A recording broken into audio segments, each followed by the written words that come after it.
Suso train station in Seoul looks like a war zone. Hundreds of civilians, soldiers and firemen are practicing their response to possible air and underground attacks using chemicals and radiation.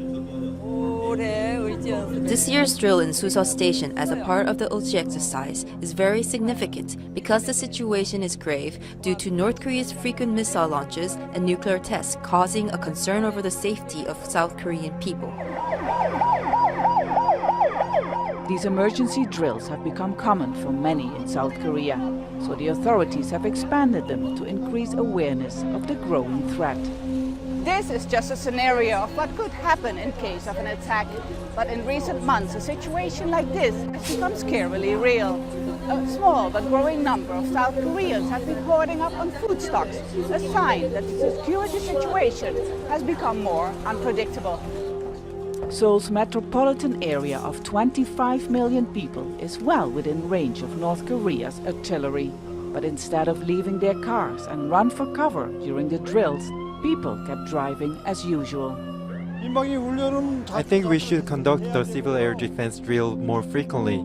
Due to North Korea's threat, the situation has become serious, not only in Korea, so I hope we do these drills continuously. Tensions have been high in the region after a war of words between the United States and North Korea. On Wednesday, North Korea's leader Kim Jong-un ordered more solid-fueled rocket engines and warhead tips while visiting a chemical defense institute.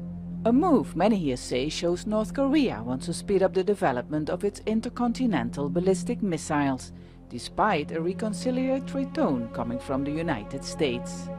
I am pleased to see that the regime in Pyongyang has certainly demonstrated some level of restraint that we've not seen in the past. We hope that this is the beginning of this signal that we've been looking for. Back to the negotiating table or another missile launch by North Korea. In any case, South Koreans want to be ready.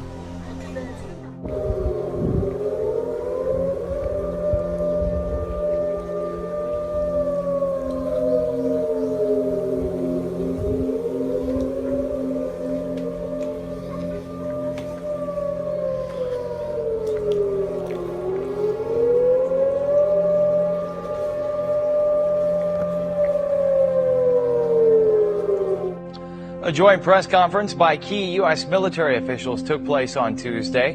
They were in Korea to inspect the Ulchi Freedom Guardian exercise and the THAAD deployment site. Military experts see their schedule itself as a warning to North Korea.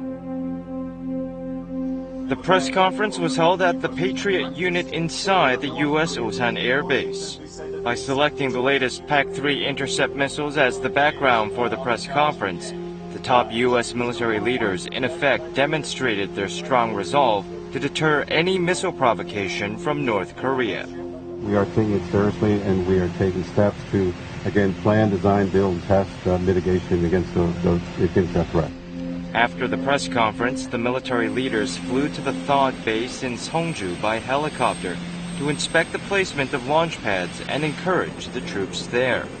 Their visit to the THAAD base was interpreted as a message to hasten the deployment of 4 additional THAAD launchers.